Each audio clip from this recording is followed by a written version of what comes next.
दोस्तों इस वीडियो में बात करने वाले हैं निफ्टी सेंसेक्स और बैंक निफ्टी के बारे में कि कल के ट्रेडिंग सेशन यानी मंडे को मार्केट किस तरीके से हमें कामकाज करता हुआ दिखाई पड़ सकता है। दोस्तों लास्ट का दिन जो था फ्राइडे का ट्रेडिंग सेशन काफी इंपॉर्टेंट था मार्केट में।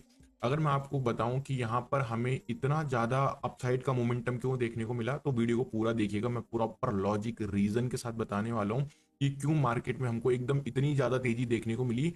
जहां पर मार्केट मॉर्निंग में गैप डाउन ओपन होते ही सीधा फॉल चालू हुआ, उसके बाद मार्केट में एक शार्प रिकवरी देखने को मिली। अगर फ्रॉम द बॉटम की मैं बात करूं निफ्टी की स्पेशली, तो निफ्टी ने कम से कम अगर आप देखोगे तो 600 पॉइंट का निफ्टी ने बॉटम से movement, it is not a joke definitely, ये कोई आम बात तो नहीं, मामूली बात तो नहीं। 600 पॉइंट की रिकवरी बॉटम से बहुत बड़ी बात होती है यार।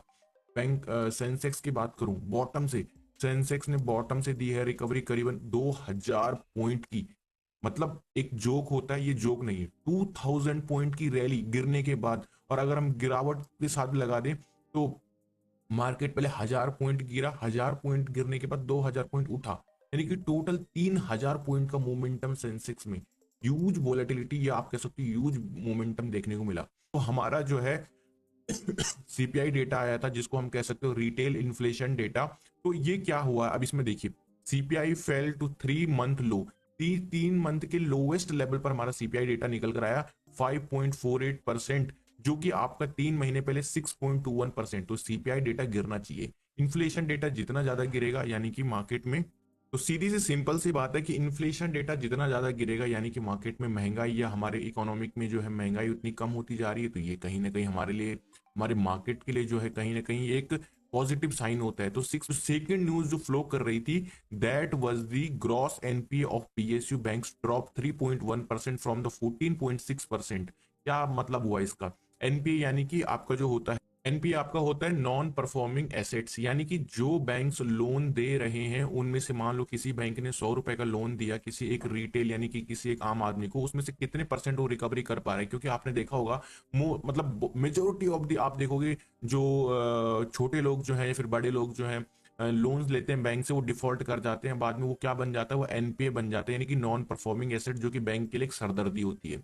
लेकिन अगर आप देखोगे पिछले 18 मंथ में जो 14.6% यानी इतना जो है एनपीए चल रहा था, इतना 14.6% की रिकवरी हो ही नहीं पा रही थी पीएसयू बैंक से, वो अब 3.1%, यानी कि इन्होंने अपने जो लोन दिए थे उनकी रिकवरी ये बहुत फास्ट वे में कर पा रहे हैं।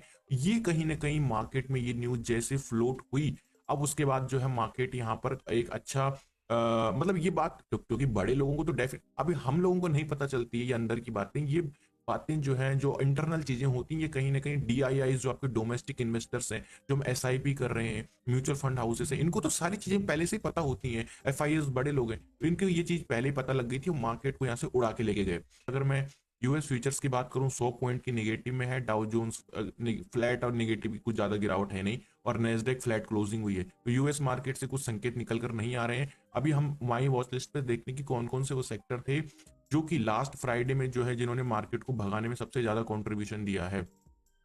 तो सबसे बड़ा जिस कंट्रीब्यूशन था जिस सेक्टर का, वो था आपका एफएमसीजी सेक्टर, गिरने में सबसे आगे और बढ़ने में सबसे आगे।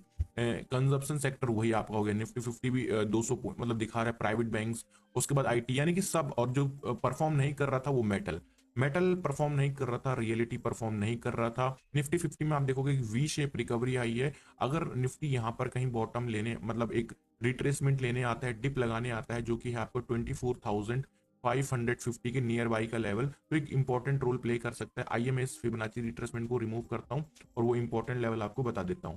दोस्तों वो इंपॉर्टेंट लेवल आपका निकल कर आता है 24,500 टू 550, 24,500 से लेके 24,550, यानी कि इस रेंज में दोस्तों अगर कहीं निफ्टी आपको कामकाज करता हुआ दिखाई पड़ता है तो हमको एक अपसाइड का मोमेंटम देखने को मिलेगा निफ्टी में। तो फर्स्ट लेवल आपका ये रहा, यानी कि retracement level, dip buying level. Now अगर मैं बात करूं अगर, तो आपका जो सेकंड इंपॉर्टेंट लेवल रहने वाला है, दैट इज दी 24,830 का ब्रेकआउट। 24,830 के ऊपर अगर निफ्टी हमको निकलता हुआ दिखाई पड़ता है, ब्रेकआउट देता है, तो एक अच्छा खासा मोमेंटम एक्सपेक्ट किया जा सकता है। 24,900 और 25,000 तक का लेवल भी हम टच कर सकते हैं, जिस हिसाब से मार्केट में तेजी आ रही है। 600 पॉइंट की रिकवरी, तो क्या 300 पॉइंट नहीं जा सकता और ऊपर? डेफिनेटली जा सकता है। तो में जो सबसे इंपॉर्टेंट लेवल होने वाला दैट विल बी 24,800, यानी कि आप कहोगे सर ये तो यहीं पर निकल कर आ रहा है, बिल्कुल एग्जैक्टली यहीं पर है। यानी कि निफ्टी अगर इस लेवल पर मान लो ऊपर गया, ऊपर जाने के बाद फिर नीचे आ गया, अब माने कि इस लेवल को नहीं होल्ड कर पा रहा है ऊपर या फिर रिजेक्शन ले रहा है, तो ये कहीं ना कहीं रेजिस्टेंस की तरह काम करेगा और सेलिंग की तरह मार्केट में नीचे आ सकता है, और गिरेगा तो बड़ा पैनिक में गिरेगा, क्योंकि 600 पॉइंट की रिकवरी सिंगल शॉट में हो गई 2-3 घंटे में, तो फॉल भी फिर उसी तरीके से मार्केट में हो सकता है। और ये निफ्टी की कुछ एनालिसिस रहने वाली है। सेंसेक्स की बात करते हैं 1 आवर के टाइम फ्रेम पर, अगर आप देखोगे सेंसेक्स में तो कहीं ना कहीं एक रेंज के बीच में काफी लंबे समय से ट्रेड कर रहा था, बॉटम पे आया, बॉटम से सपोर्ट लिया, एकदम फास्ट बाइंग आ गई।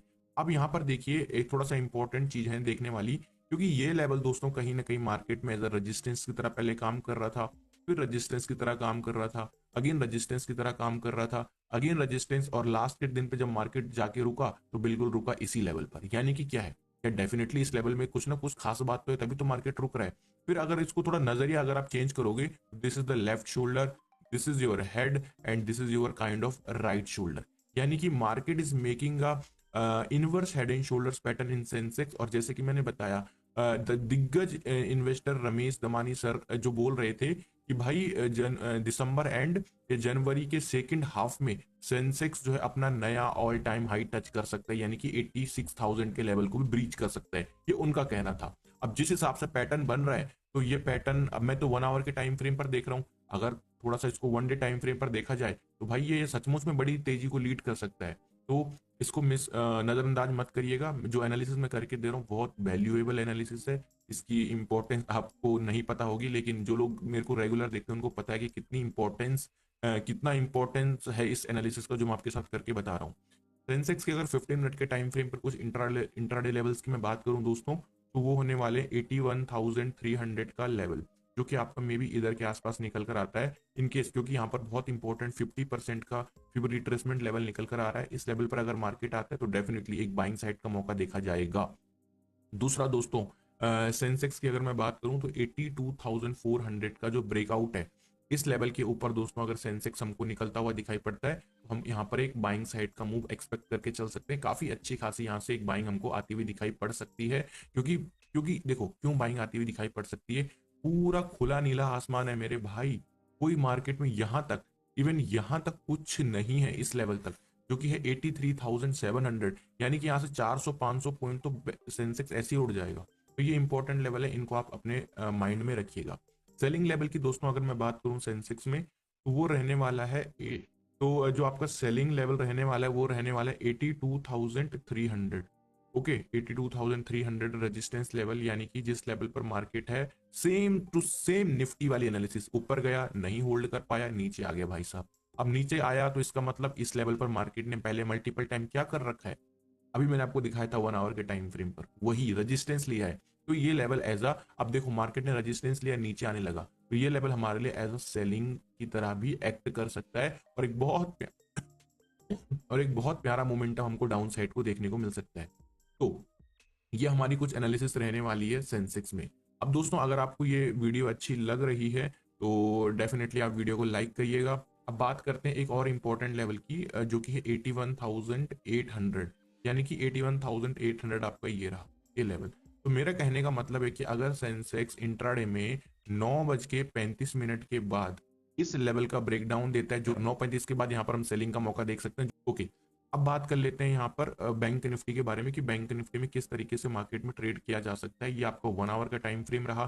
The only concern in bank Nifty जो कि मुझे थोड़ा सा सता रहा है, वो है ये वाला गैप। कई लोगों को लग रहा होगा सर, हम कह रहा था कि सर मैं पुट ऑप्शन में एंट्री बना लूंगा जनवरी के, क्योंकि मार्केट गैप पेंडिंग है तो नीचे, अरे ऐसी गलती नहीं करनी मेरे भाई, वो क्या पता 2-3 महीने बाद आए, तब तक तो कम हो जाएगा कैपिटल, ऐसी गलती मत करिएगा।